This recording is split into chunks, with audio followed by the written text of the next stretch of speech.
অনেকেই ভাবে তাওয়াক্কুল মানে কিছু না করে বসে থাকা। অনেকেই ভাবে আল্লাহর ওপর ভরসা মানে শুধু মুখে বলা আল্লাহ আছেন। কিন্তু না, তাওয়াক্কুল মানে হল চেষ্টা আমি করব, কষ্ট আমি সহ্য করব, হারাম এড়িয়ে চলব, চোখের পানি লুকিয়ে রাখব না, আর ফলাফল আল্লাহর হাতে ছেড়ে দেব। আজ থেকে বহু বহু বছর আগের কথা। সিরিয়ার দিমাশক শহরের পাশ দিয়ে বয়ে যেত বারদা নদী। সেই নদীর পানি কখনো কোমল, কখনো উত্তাল, কখনো সূর্যের আলোয় সোনালি হয়ে উঠত, কখনো সন্ধ্যার ছায়ায় গভীর নীল। নদীর তীর ঘেঁষেছিল একটি ছোট্ট গ্রাম, খায়রাবাদ। গ্রামটি খুব বড় ছিল না, কিন্তু মানুষগুলো ছিল সরল, পরিশ্রমী আর আল্লাভীরু। সেই গ্রামেই বাস করত উসমান ইবনে সালেহ। বয়স ৩০-এর কাছাকাছি। পেশায় সে ছিল একজন মাঝি। তার নিজের কোনো বড় সম্পদ ছিল না, বড় জমি ছিল না, বড় ব্যবসা ছিল না। তার একমাত্র ভরসা ছিল একটি কাঠের নৌকা, ২ হাতের পরিশ্রম আর আল্লাহর উপর এক সরল বিশ্বাস। প্রতিদিন ভোরের আজানের আগেই উসমানের ঘুম ভাঙত। রাতের অন্ধকার যখন আস্তে আস্তে ফিকে হয়ে যেত, আকাশে প্রথম আলো ফুটত, তখন সে নীরবে উঠত, অজু করত আর মসজিদে চলে যেত। ফজরের নামাজ শেষ করে ২ হাত তুলে সামান্য দোয়া করত, হে আল্লাহ, আজকের দিনটাকে হালাল রিজিকের দিন করে দাও। এরপর সে নদীর ঘাটে যেত, মানুষ পারাপার করত, কখনো বাজারের মালামাল, কখনো কাঠ, কখনো শস্যের বস্তা। এসব বহন করেই দিন চলত। আয় ছিল অল্প, কিন্তু উসমান প্রায়ই হাসি মুখে বলত, আলহামদুলিল্লাহ, অল্প হলেও হালাল। তার সংসারও ছিল ছোট, কিন্তু ভালোবাসায় ভরা। তার বৃদ্ধ বাবা সালেহ, শরীর ছিল দুর্বল, তবুও ছেলেকে দেখলে চোখে শান্তি ফুটে উঠত। মা রাহিমা ছিলেন নীরব স্বভাবের, দোয়াপ্রবণ এক নারী। স্ত্রী জুয়াইরিয়া ছিল ঘরের আলো। অভাবের সংসারেও যার মুখে অযথা অভিযোগ শোনা যেত না। আর ছিল ছোট্ট কন্যা মারিয়াম, মাত্র ৫ বছর বয়স।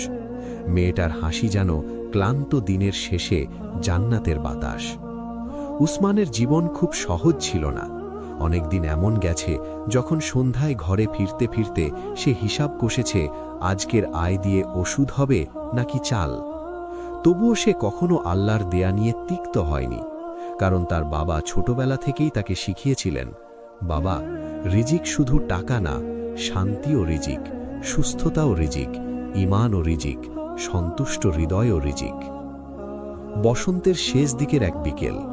সারাদিন আকাশ ছিল ভারী, দূরে দূরে মেঘ জমছিল, বাতাসে অদ্ভুত একটা অস্থিরতা ছিল, যেন প্রকৃতি কোনো বড় ঘটনার জন্য প্রস্তুতি নিচ্ছে।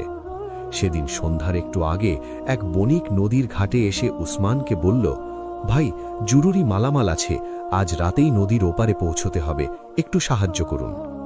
উসমান আকাশের দিকে তাকালো। মেঘ দেখে তার মনে দ্বিধা হল, কিন্তু লোকটির মুখে এমন প্রয়োজনের ছাপ ছিল যে সে না বলতে পারল না। লোভে নয়, মানুষের দরকারে সে রাজি হল। নৌকা ছাড়ল। প্রথমে সব ঠিকই ছিল।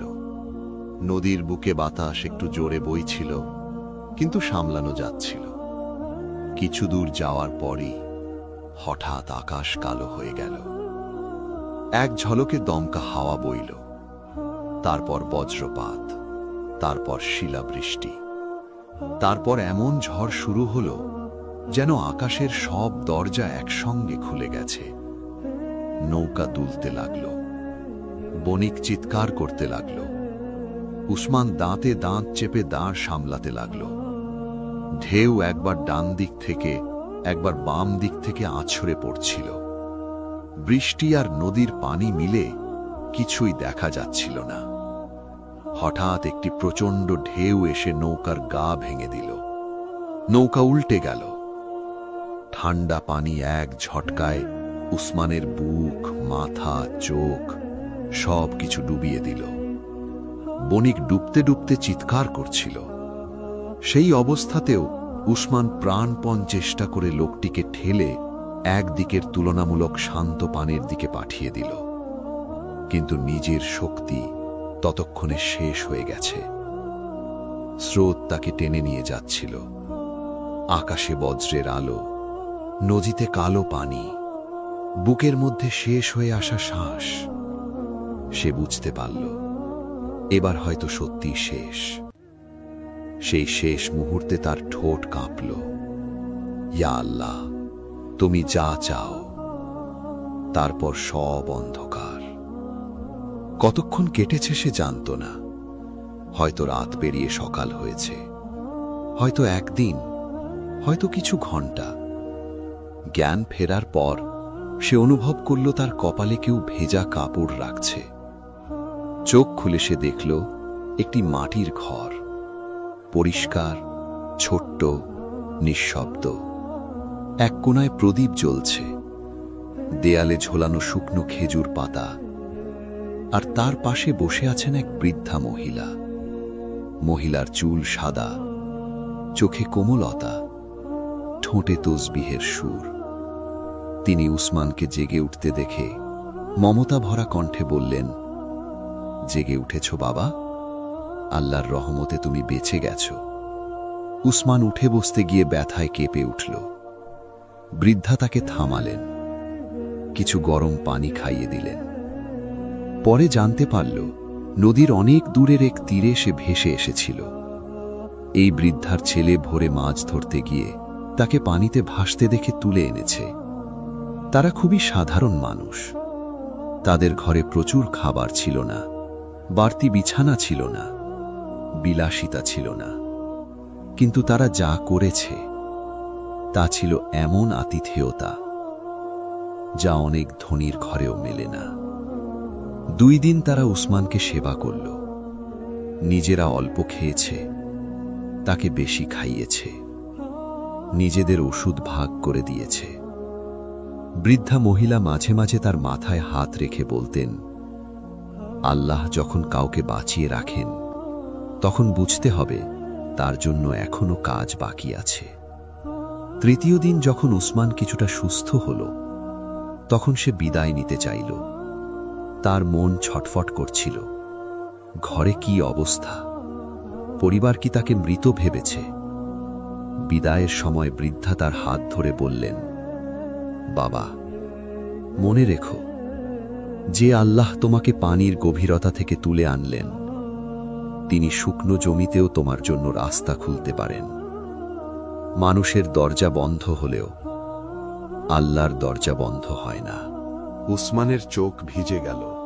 সে অনুভব করল এই অচেনা ঘরেই আজ সে আল্লাহর রহমতের স্পর্শ পেল। 2 দিন হেঁটে থেমে থেমে ক্লান্ত শরীরে যখন উসমান নিজের গ্রামে ফিরল, তখন সন্ধে নেমে এসেছে। তার বাড়ির সামনে অদ্ভুত নীরবতা। মনে হল যেন এই ঘর কয়েকদিন ধরে কান্না চেপে আছে। ভেতরে ঢুকতেই জুয়াইরিয়া প্রথমে তাকিয়ে স্থির হয়ে গেল। তারপর এমনভাবে কেঁদে উঠল যেন বুকের ভেতরে জমে থাকা সব শোক একসঙ্গে বেরিয়ে এলো। মা রহিমা ছুটে এসে ছেলের মুখ ছুঁয়ে দেখলেন সত্যি কিনা। বৃদ্ধ বাবা কাঁপা কাঁপা কণ্ঠে শুধু বললেন, আলহামদুলিল্লাহ, আলহামদুলিল্লাহ। আর ছোট্ট মারিয়াম, সে ঘুম জড়ানো চোখে দৌড়ে এসে বাবার গলায় ঝাঁপিয়ে পড়ল। বলতে লাগল, বাবা, তুমি কোথায় ছিলে? আমি তোমাকে খুঁজেছি। সেই ঘরে কান্না ছিল, কিন্তু সেটা শোকের কান্না ছিল না, ওটা ছিল শুকরিয়ার কান্না। কিন্তু সুখের এই মুহূর্ত বেশিক্ষণ স্থায়ী হল না। পরদিন উসমান নদীর ঘাটে গিয়ে দেখল তার নৌকা আর নেই। ঝড়ে সেটি ভেঙে চুরমার হয়ে গেছে। কাঠের টুকরোগুলো তীরে এসে আটকে আছে। সেই নৌকাই ছিল তার একমাত্র আয়ের পথ। নৌকা নেই মানে উপার্জন নেই, উপার্জন নেই মানে বাবার ওষুধ নেই, ঘরের খাবার নেই, ভবিষ্যৎ নেই। সে অনেকক্ষণ নদীর পাড়ে বসে রইল। চোখের সামনে ভাঙা কাঠ, কানে নদীর শব্দ, আর মাথার ভেতরে প্রশ্নের পর প্রশ্ন। কি করবে সে এখন? রাতে নামাজ শেষে সে সিজদায় পড়ে রইল অনেকক্ষণ। কোনো বড় বড় শব্দ নয়, কোনো অলঙ্কারময় দোয়া নয়, শুধু এক সরল আরতি। ইয়া আল্লাহ, তুমি তো জানো আমি জানি না কি করব। কয়েকদিন কেটে গেল। উসমান ছোটখাটো কাজের খোঁজ করল, কিন্তু কিছু স্থায়ী হল না। কেউ একদিন ডাকে, 3 দিন আর ডাকে না। কোথাও মজুরি কম, কোথাও কাজই নেই। এর মধ্যেই বাবা সালেহের অসুখ বেড়ে গেল। শ্বাসকষ্ট বাড়ছে, জ্বর নামছে না, শরীর ভেঙে যাচ্ছে। গ্রামের হেকিম এসে দেখে বলল, ওষুধ লাগবে, দেরি করা ঠিক হবে না। ওষুধের নাম শুনে উসমানের বুক ধক করে উঠল। দাম এত বেশি যে তার ঘরে যা আছে তার 3 গুণও যথেষ্ট নয়। এই খবর শুনে গ্রামের ধনী ব্যক্তি হারিস ইবনে মানসুর নিজেই একদিন উসমানের ঘরে এলো। সে বসে বসে পরিস্থিতি শুনল। তারপর ঠোঁটে অদ্ভুত এক হাসি এনে বলল, উসমান, আমি তোমাকে টাকা দিতে পারি, যত দরকার ততই দিতে পারি, তবে একটা শর্ত আছে। উসমান চুপ করে তাকিয়ে রইল। হারিস বলল, উসমান, তোমার নৌকা যেটুকু বাকি আছে আর এই ছোট ঘর, দুটোই আমার কাছে বন্ধক রাখতে হবে। সময় মতো ফেরত দিতে না পারলে সব আমার। এই প্রস্তাব শুনে উসমানের মাথা ঝিমঝিম করে উঠল। সে বুঝতে পারছিল এটি সাহায্য নয়, এটি একটি ফাঁদ। আজ বাবার ওষুধের জন্য রাজি হলে কাল ঘরও যাবে, ভবিষ্যতও যাবে। কিন্তু একদিকে অসুস্থ বাবা, অন্যদিকে অভাব মানুষকে খুব দুর্বল করে দেয়।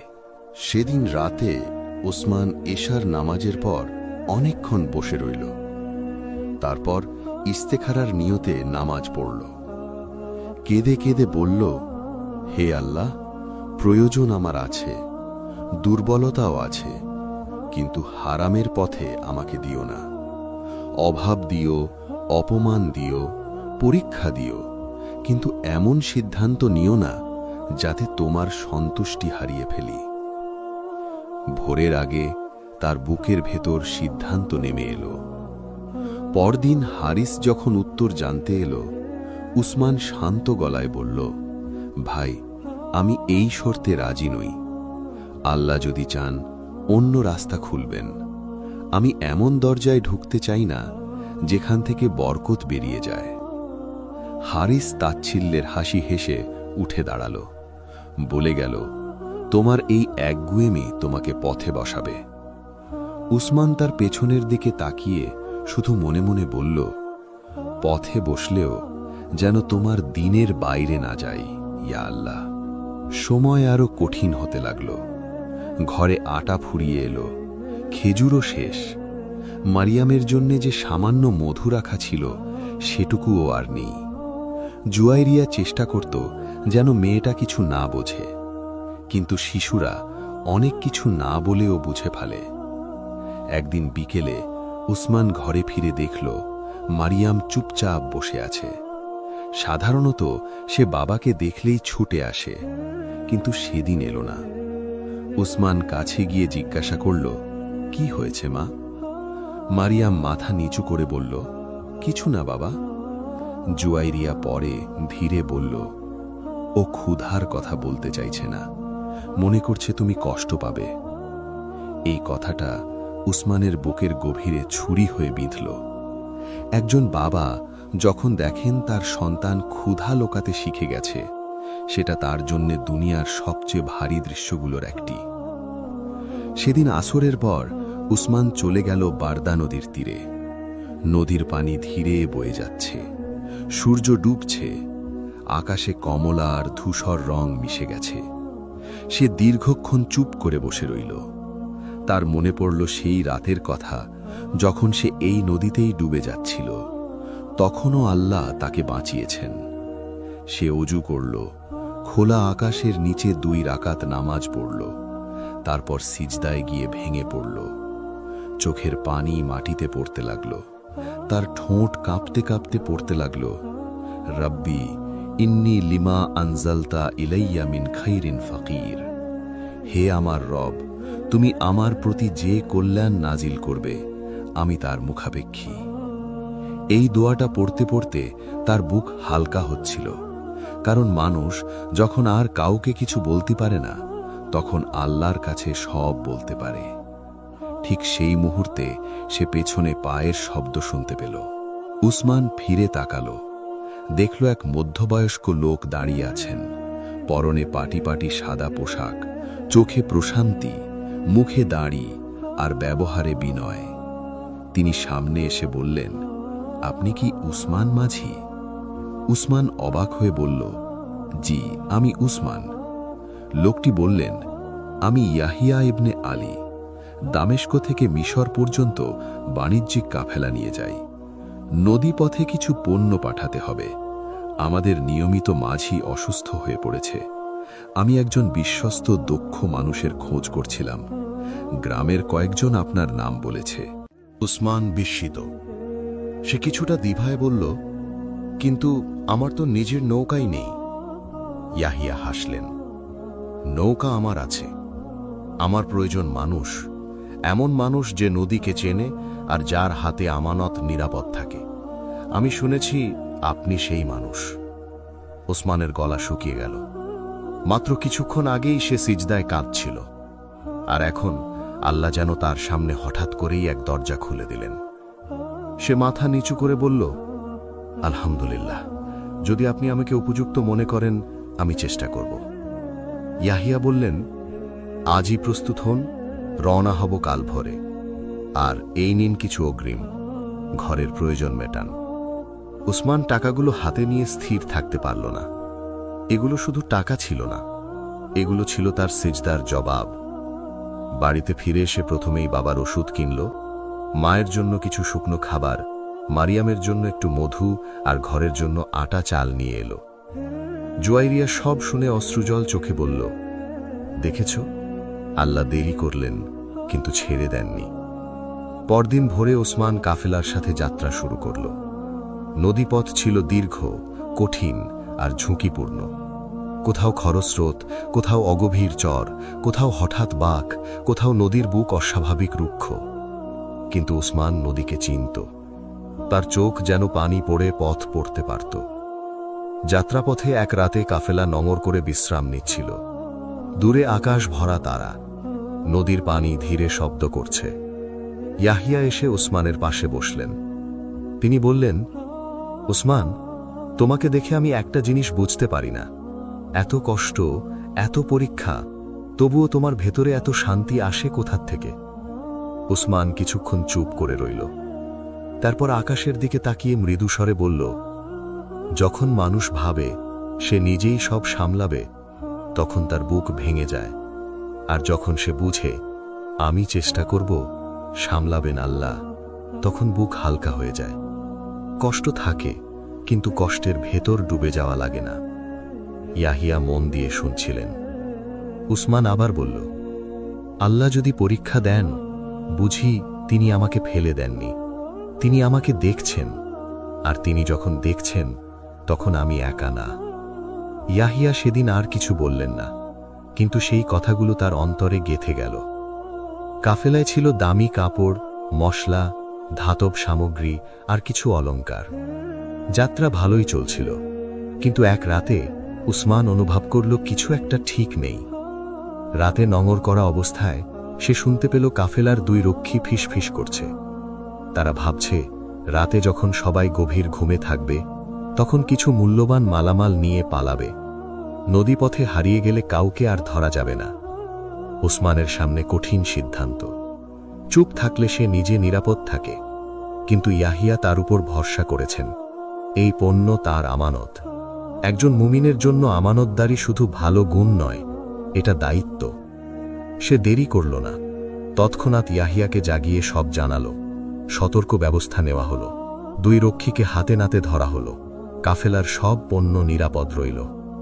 ভোরে ইয়াহিয়া সবাইকে সামনে দাঁড় করিয়ে বললেন, আজ রাতে এই কাফেলার মালামাল নয়, আমার বিশ্বাস বেঁচে গেছে, আর যিনি তা রক্ষা করেছেন তিনি উসমান। উসমান মাথা নিচু করে রইল। সে জানত, প্রশংসা মানুষকে বড় করে না, বরং পরীক্ষা করে। যাত্রা সফলভাবে শেষ হল। গন্তব্যে পণ্য পৌঁছে গেল। ব্যবসায় ভালো লাভ হল। ইয়াহিয়া উসমানকে ডেকে আলাদা করে বসালেন। তিনি বললেন, উসমান, আমি তোমাকে মজুরি দেব এটা তো ছিলই, কিন্তু আজ আমি তোমাকে একটি প্রস্তাবও দিতে চাই। আমার বাণিজ্যিক কাফেলার নদীপথের স্থায়ী দায়িত্ব তুমি নেবে। আমার এমন একজন দরকার যে পানির রাস্তা জানে আর যে মানুষ হিসেবেও নিরাপদ। উসমান বিস্ময়ে তাকিয়ে রইল। এই প্রস্তাব তার জন্য শুধু কাজ নয়, এটি ছিল জীবনের মোড় ঘুরে যাওয়ার মতো। সে ধীরে বলল, ইনশাল্লাহ, যদি আল্লাহ তাওফিক দেন আমি এই দায়িত্ব সৎভাবে পালন করব। বাড়ি ফেরার সময় তার হাতে ছিল যথেষ্ট অর্থ। নতুন নৌকা কেনা যাবে, বাবার চিকিৎসা হবে, কয়েক মাসের ঘর খরচ চলে যাবে। কিন্তু সবচেয়ে বড় কথা, তার অন্তর পূর্ণ ছিল শুকরিয়ায়। গ্রামে ঢোকার সময় তার চোখ বারবার ভিজে উঠছিল। দূর থেকে মারিয়াম তাকে দেখে ছুটে এলো, বাবা, বাবা এসেছে। সেই ডাক শুনে উসমান মেয়েকে কোলে তুলে নিল। তার মনে হলো এই পৃথিবীর সব প্রাপ্তির চেয়েও এই মুহূর্ত বড়। এরপর ধীরে ধীরে উসমানের সংসারে পরিবর্তন এলো। সে নতুন নৌকা কিনল, বাবার নিয়মিত চিকিৎসা শুরু হলো, ঘরে স্বস্তি ফিরল, মায়ের মুখে চিন্তার রেখা কমল। মারিয়ামের জন্য নতুন পোশাক এলো, জুয়াইরিয়ার রান্নাঘরে আর প্রতিদিন হিসাব করে আগুন জ্বালাতে হতো না। কিন্তু উসমানের ভেতর একটুও অহংকার এলো না। সে ভুলল না কয়েক মাস আগেই তার ঘরে খাবার ছিল না, ভুলল না সে নদীর ধারে সিজদায় কেঁদেছিল, ভুলল না আল্লাহ মানুষকে অভাবও দেখান, প্রাচুর্যও দেখান, দুটোই পরীক্ষা। তাই সে প্রতি সপ্তাহে গ্রামের সবচেয়ে গরিব কয়েকটি পরিবারের জন্য খাবার পাঠাতে শুরু করল। বৃদ্ধ মাঝিদের সাহায্য করত, কোনো অসুস্থ শ্রমিক কাজ করতে না পারলে তার পরিবারে গোপনে রসদ পৌঁছে দিত। একদিন সেই হারিস ইবনে মানসুর, যে এক সময় তাকে কঠিন শর্তে ঋণ দিতে চেয়েছিল, নিজেই বিপদে পড়ল। তার ব্যবসায় বড় ক্ষতি হল, ঘরে অশান্তি, বাজারে দেনা। অবশেষে লজ্জা নিয়েই সে উসমানের কাছে এলো। দরজায় দাঁড়িয়ে তার চোখ নামানো। উসমান তাকে ভেতরে বসালো, পানি দিল, খাবার দিল। তারপর শান্তভাবে বলল, ভাই, কি দরকার? হারিস কাঁপা গলায় বলল, আমি সাহায্য চাইতে এসেছি। উসমান একটু চুপ করে বলল, আপনি যা প্রয়োজন ইনশাল্লাহ আমি দেব। কোনো বন্ধক নেই, কোনো সুদ নেই, কোনো শর্ত নেই। আল্লাহ আমাকে যে হাতে দিয়েছেন, আমি চাই না সেই হাত কারো গলায় ফাঁস হয়ে যাক। হারিসের চোখে পানি এসে গেল। সেদিন সে বুঝল, হালাল রিজিক মানুষকে শুধু সচ্ছল করে না, চরিত্রকেও সুন্দর করে। বছর কয়েক কেটে গেছে। মারিয়াম এখন একটু বড় হয়েছে, বুঝতে শিখেছে, ভাবতে শিখেছে। এক সন্ধ্যায় সে বাবার পাশে বসেছিল। বারদা নদীর দিকে তখন নরম আলো পড়েছে। সে বাবাকে জিজ্ঞেস করল, বাবা, আমাদের এত কষ্টের সময়ও তুমি ভেঙে পড়োনি কেন?